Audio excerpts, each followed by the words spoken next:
Shalom and welcome to Minyan of Torah. This year is entitled Kriat Hatorah on the porch, Minyan, part 2.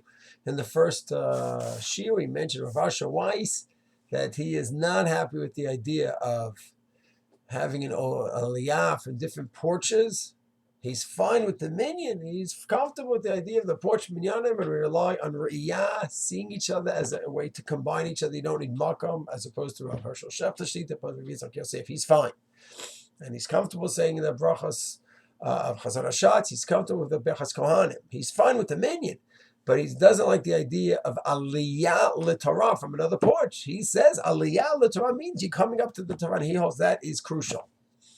However, and therefore, so his advice is you go ahead, you have to have someone from by the home of the Kriat Hatorah, and he gives two options. One, if you have a few different people in the family, a few members, and they're not brothers, sons, and stuff like that, then for sure, first aliyah, the three aliyahs they should get.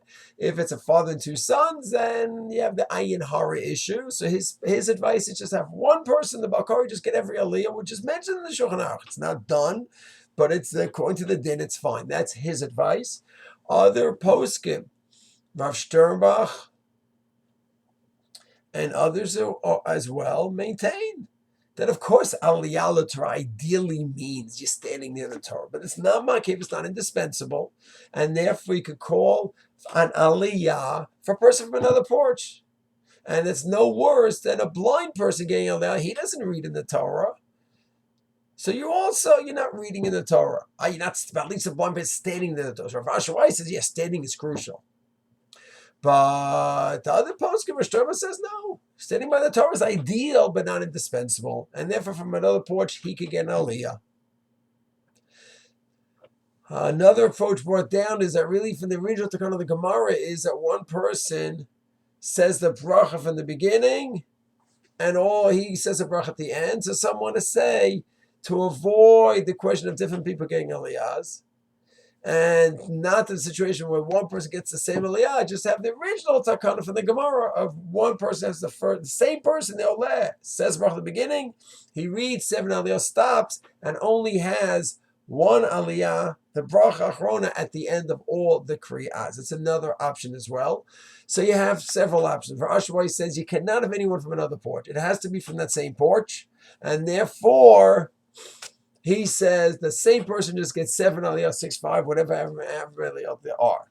Then you have Rav Sternbach says, no, you can rely on those poskim that say that a blind person gets the aliyah without reading the Torah, and they're all for each person from a porch gets an aliyah. That's Rav Sternbach, is fine with that.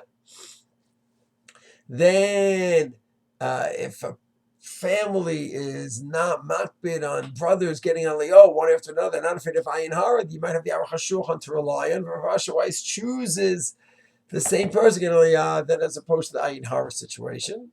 And then the other issue to mention is that you have one aliyah at the beginning, one aliyah at the end. And of course, each minyan has to go ahead and come to a conclusion what they're going to do in terms of talking to that posek. It's a little confusing because you have 20 different families that don't have one posek. Okay, they have to figure out how to have achdus and come to a conclusion and discuss it with a posek that they all agree on about which approach to embrace. That's, of course, assuming they already are relying on the shittas that there's a minyan there. They're not following Rav Yitzchak Yosef for not having a minyan. They're having a minyan, so they've come to the conclusion they're going to rely on those poskim.